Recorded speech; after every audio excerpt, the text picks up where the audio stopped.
In the ingest phase, we want to talk about the different types of digital assets you might be working with. This could be photos, videos, podcasts. It really is whatever, as we said it beforehand, anything you can see can be saved here. It can be PDFs.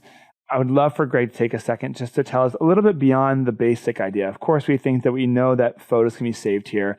We know videos can, but what particular can be done with these videos and what can be done with the documents we put on a DAM?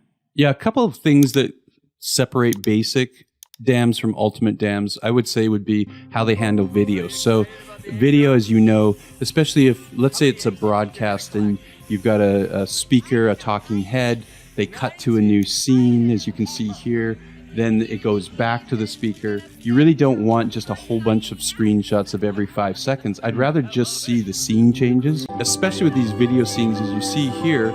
It's nice to be able to see that this auto detects any change in the scenes and will actually show us a screenshot or a thumbnail of that scene so you can go straight to it. The other thing would be, of course, PDFs. It's one thing just to search and find the title, but what about any of the text inside the PDF? Of course, an ultimate system would actually enable you to find content. As you can see here, we've got PDFs in here that have specific content inside. I do a search on that. They show up in the results.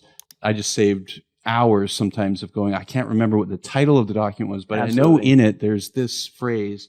Let me just find that document. So really nice feature to make something, more of an ultimate feature. The other thing would be parsing. What if I've got a long document and I want to actually break it into smaller documents? I want to break it into chapters. I could actually import a document into Eyebase and actually automatically, based on the heading titles, break it into smaller documents, which can save a lot of time that would take a lot of manual effort to do elsewise. So little things you may never have thought of, but those, when you're talking about creating asset types, those are important parts of bringing those assets into the system. Absolutely. And just to speak from personal experience, the amount of time that's been saved from being able to search for PDFs or text within images and having a technology that can really identify those texts. I used to transfer a PDF to a Google Doc and the Google Doc to a Word, a Google Word, and then try and save it under a different system. Yeah, everybody's got a workaround. Yeah, my goodness. It would take ages and then have to reformat some of the pages. And Crazy. Just having something that allows it to, upon upload, be that versatile or dynamic of a tool really helps add that extra ultimate feel. The other thing is multiple file formats. So some systems, they say, here's your 3 file formats, but what if you want 6? What if you want the small little thumbnail, a medium res, a high res, a screenshot version, whatever you need? Right. Why not just be able to have the options to do that with a few clicks? And so, as you can see here, I can select specific file formats for specific file types. I can do that for video. I can do it for every single type of document. You need that kind of control to be able to auto-create what you need on the fly without having to create all those versions. So rather than having Amelie go through and manually transfer them to different style sizes or different file sizes and charging whatever rate that is, you can actually have your system that you've already purchased work for your benefit and save you that money? Absolutely. My goodness. Sorry, Amelie. We're going to automate this one. You just keep taking pictures. Absolutely. We love you. Well, Greg, the one thing that I find whenever I work with these digital assets is that I'm never at my desktop. I'm often on the go. It might be a photo on my phone. It might be video on my phone that I'm also having to use. Right. What are some solutions that are basic that they should be looking for, but also that might be ultimate? 99% of solutions will enable you to drag and drop from a local hard drive into your browser window, just like you do with so many of these systems. So you should expect that. The ultimate solution would be that if I take a photo on my phone, it's automatically synchronized and it's tagged automatically and brought into the system. We have some clients for Eyebase, for example, where we saw this need. They're a contracting company that needs to know that the contractor did the work at that site. All they have to do is take a photo of the work. Right. And you know that if it's in this geo zone, it automatically is tagged with the project it's associated with. And with a few clicks, they have everything synchronized automatically. So there's no manual process of importing those images. you kept using synchronize as one of the key words there. I work a lot with Dropbox as a tool just for files. Sure. It's not quite a DAM solution that we can lean into for this, but the way that it interacts with my local solution and my cloud solution, it's automatic. Is this something that you think is quite normal in the DAM community? Is this a basic solution or an ultimate solution? Can you talk a little bit into how this automation is really benefiting today's solution around the DAMs? Very few DAMs want to spend that kind of money to make something that works that dynamically. But Eyebase did. So they have a thing they call iSync, which treats your local folder that you select, just like you do with Dropbox. It treats that local folder as a version of the online folder. When you open up an asset in that local file, like you can see here, I can make edits.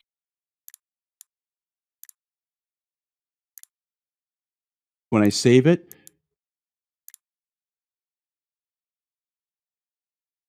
look here, it just saved dynamically right up into the system without me having to drag that in, create a version, and just go through that mental gymnastics to do something that I just don't need to think about. So again, when we talk about workflow, some people think, oh, what's step 1, 2, 3? How about no steps? How about just do the work you do and then watch it dynamically update everything that is connected to that asset? So that's kind of what we're getting at here, is that ability to synchronize.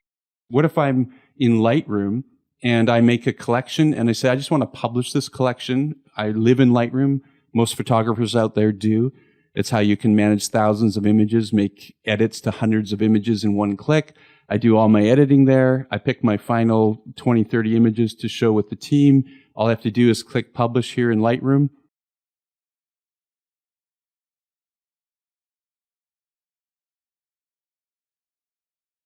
And it's dynamically connected right to Eyebase. So those are sort of ways to automate those things to make it really an ultimate DAM. Now, when traveling, let's say that Amelie, for a job, is asked to travel to an area that might have lower bandwidth in terms of her work, and she took a few images. They're easy to tie her devices to a hotspot, and she's really struggling to upload them, and yet this is a very time-sensitive project. What kind of tools would we be looking for that are rather basic, and yet which ones are ultimate, that we should be able to find within these DAM solutions to really heighten that experience for Amelie and her team? Yeah, that's a great point. There's ways that Eyebase works that other systems don't. I haven't seen many systems do this, but the idea being that if I could upload a little 20K preview of 100 images, I could do that no matter how spotty my internet service is. I could get that working quite easily versus having to upload the giant size. Now, if I was having to review those images and I just needed 5 of those, I could actually see them as the creative director, select just the 5 and ask for the high-res versions of those, to which then those would be the only ones updated. So those kind of systems can save a lot of bandwidth issues. Obviously, a basic system should be able to zip a file, upload it, and decompress them and put those files in the right spot, tagged according to, let's say, a set of profiled presets. But in this case, what we're really talking about is saving on that bandwidth and enabling people to see those images without having to wait days to upload images that normally you and I, with a high-speed modem, cable modem, whatever it is, could do in a matter of minutes. These people sometimes take days. I've heard of nonprofits in Africa that really just leave that computer running, and if something goes wrong, they got to start all over again. So you really need a system that can eliminate those through the allowing of the uploading of the previews or things of that nature. It sounds like the majority of what we talked about between setup and the ingest period are about synchronizing and synthesizing what's happening with your team, automating as much as possible while still giving them the opportunity to be more strategy driven rather than have to work in the day-to-day monotony of data collection, reformatting, the upload, download. These are tools that you need to look into that not everyone has. And if you don't need them, that's great. I mean, not everyone's traveling to remote areas to send images, and that's totally appropriate not to prioritize that. But when you do have teams around the world who are working in different capacities and different resources are available, the more you can automate that process for them, the more you can kind of elevate their ability to be strategic within their work rather than making them kind of the workhorse that has to really sit down and do the data and with every stage.